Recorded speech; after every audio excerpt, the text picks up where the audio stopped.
Hello everyone, welcome back. So this is Bhavna Puri and today we will talk about chapter number 19 and the topic today is mechanism of concentration of filtrates. Mechanism of concentration of filtrate.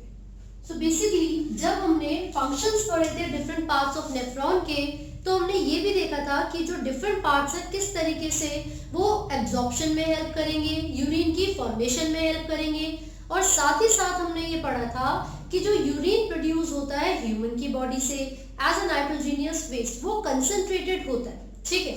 तो उसी को हम detail में discuss कर रहे हैं and this mechanism is also called counter current mechanism. इसे हम क्या कहते हैं? Counter current mechanism.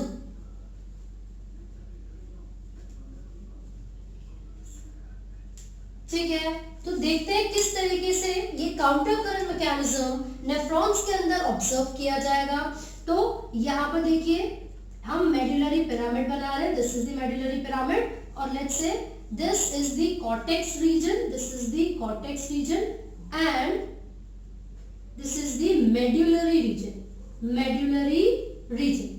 ठीक है, यहाँ पर आप ऑब्जर्व करोगे जो नेफ्रॉन्स है उसका जो ट्यूबुलर पोर्शन है या फिर जो सिंपल बोमेन्स कैप्सूल है और पीसीटी वो कहां पर प्रेजेंट होते हैं? कॉर्टिकल रीजन में प्रेजेंट होते हैं। So these are present like this and the loop of Henle is present in the medullary region. This is the loop of Henle. ठीक है, तो हमने देखा था ये डिसेंडिंग लूप ऑफ हैनली होगा एंड ये असेंडिंग लूप ऑफ हैनली होगा। Ascending one is quite thicker.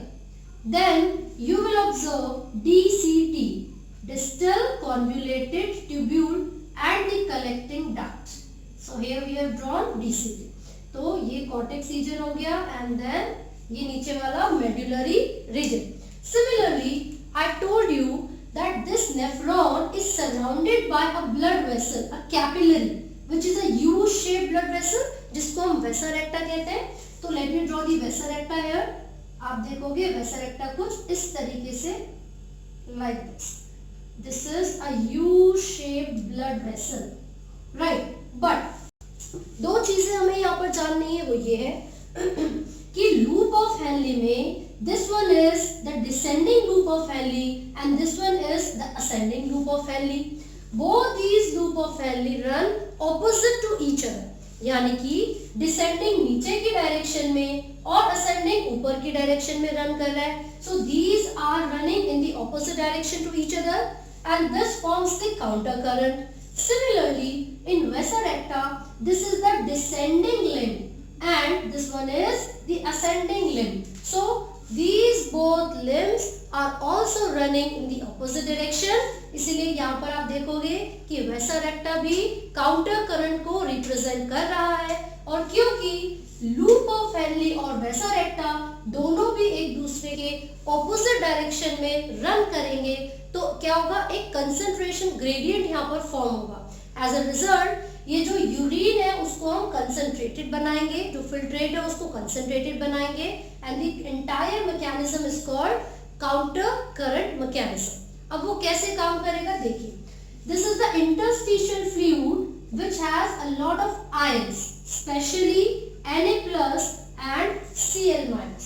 तो एक चीज हमें यहाँ पर याद रखनी है कि काउंटर करंट मैकेनिज्म में जो लूप ऑफ हैनली और वेसा रेक्टा है, जब ये दोनों एक दूसरे के ऑपोजिट डायरेक्शन में रन करेंगे तो एक्सचेंज ऑफ आयंस होता है यहाँ पर, है ना. ये जो आयंस है वो कंसंट्रेशन ग्रेडियंट को बनाने में मदद करेंगे. तो वो कौन कौन से आयंस हैं? मैंने बोला सोडियम है और क्लोराइड है, so I have written it as NaCl.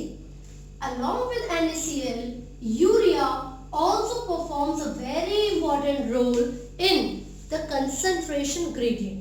तो जब तक कंसंट्रेशन ग्रेडियंट नहीं बनेगा तब तक ये जो आयंस हैं इनकी मूवमेंट नहीं होगी और एब्जॉर्प्शन ऑफ वाटर नहीं हो पाएगा. साथ ही साथ ये जो फिल्ट्रेट है वो कंसंट्रेटेड नहीं हो पाएगा. इसीलिए इन आयंस की मूवमेंट होना बहुत जरूरी है. So let me write it. This is the vasa रेक्टा.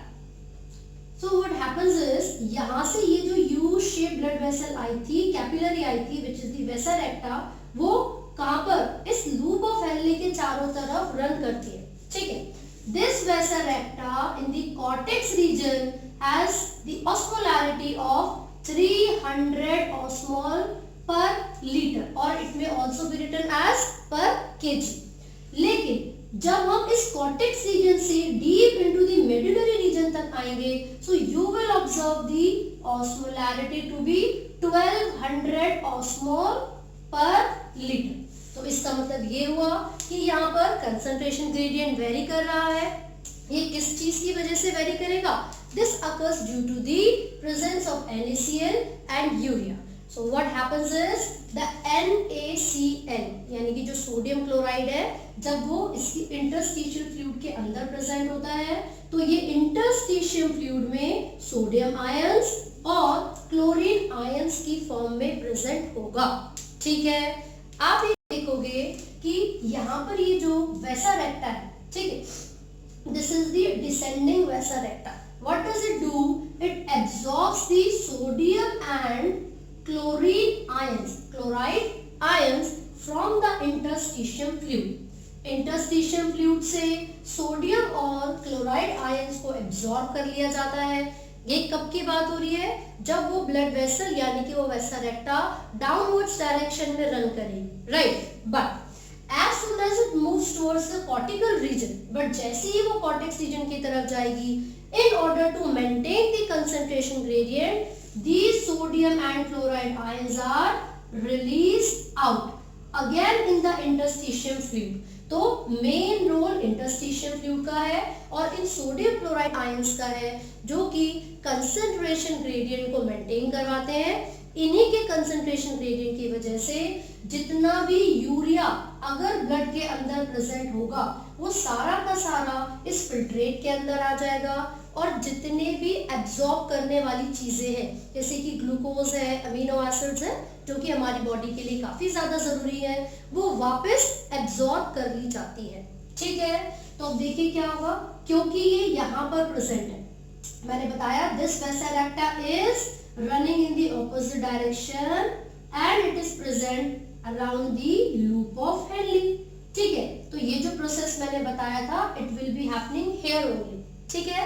तो देखिए ये जो descending loop of Henle है, this is permeable to water, this is permeable to water। तो ये वैसा रेक्टा क्या करेगी? सारे जो आयंस हैं उनको एब्जॉर्ब कर लेगी। सारे जो आयंस होंगे, मतलब जो वाटर है, sorry, because this is permeable to water, the water will be absorbed by the vasa recta। तो यहाँ से सारा वाटर एब्जॉर्ब कर लिया गया है। साथ ही साथ मैंने आपको बताया था Na और Cl आयंस को इंटरस्टिशियल फ्लूइड में रिलीज कर दिया जाता है, ठीक है। तो जब इस लूप ऑफ हेनले का सारा पानी वैसा रेक्टा ने एब्जॉर्ब कर लिया तो नीचे तक आते आते इसकी ऑस्मोलैरिटी तो कम होनी चाहिए, डिक्रीज होनी चाहिए, राइट। अब क्या होगा? This limb which is the ascending loop of Henle, क्योंकि ये वाटर के लिए इम्परमेबल होता है और इसीलिए ये जो वैसा रेक्टा है, चलो वाटर नहीं ले सकती तो क्या हो गया, इस बार वैसा रेक्टा ने आयंस को एब्जॉर्ब कर लिया। तो जितने भी जरूरत के आयंस लूप ऑफ हेनले के अंदर प्रेजेंट थे वो सारे के सारे वैसा रेक्टा ने एब्जॉर्ब कर लिए। अब यहाँ पर थोड़ा बहुत पानी बचेगा, लेकिन वो पानी भी डीसीटी में आकर कंडीशनल रीएब्जॉर्प्शन की वजह से एब्जॉर्ब हो जाता है और एज अ रिजल्ट जो कलेक्टिंग डक्ट तक फिल्ट्रेट आएगा वो इनिशियल फिल्ट्रेट से, जो कि बोमेंस कैप्सूल से निकला था, उससे 4 गुना ज्यादा कंसेंट्रेटेड हो सकता है। इसका मतलब ये हुआ कि ये जो काउंटर करंट मैकेनिज्म है ये बहुत ज्यादा जरूरी है फिल्ट्रेट को कंसेंट्रेटेड बनाने के लिए। ऐसा इसलिए किया जाता है ताकि हमारी बॉडी से वाटर का लॉस ज्यादा ना हो। क्लियर हुआ? तो कौन सी 2 चीजें हैं जो बहुत ज्यादा इंपॉर्टेंट रोल प्ले करती हैं काउंटर करंट मैकेनिज्म में? वो होती है NaCl एंड यूरिया। तो वैसा रेक्टा इस लूप ऑफ हेनले के सराउंडिंग में प्रेजेंट होती है। जो डिसेंडिंग वैसा रेक्टा है वो असेंडिंग लूप ऑफ हेनले से सारे आयंस को एब्जॉर्ब कर लेगी और ये जो डिसेंडिंग लूप ऑफ हेनले है क्योंकि ये वाटर के लिए परमेबल होता है तो वैसा रेक्टा ने सारा वाटर यहाँ से एब्जॉर्ब कर लिया। तो this is all about the counter current mechanism. आपको ये याद रखना है क्योंकि इसमें से बहुत इंपॉर्टेंट क्वेश्चंस पूछा जाता है। डायरेक्टली 3 मार्क में भी आपसे पूछ सकते हैं, discuss counter current mechanism in detail. So अब याद रखिए कि जब भी इस तरीके का क्वेश्चन आता है तो आप डायग्राम जरूर बनाएं, क्योंकि जो आपकी प्रेजेंटेशन है, जिस तरीके से आपने आंसर किया है, आपको मार्क्स भी उसी के हिसाब से मिलेंगे।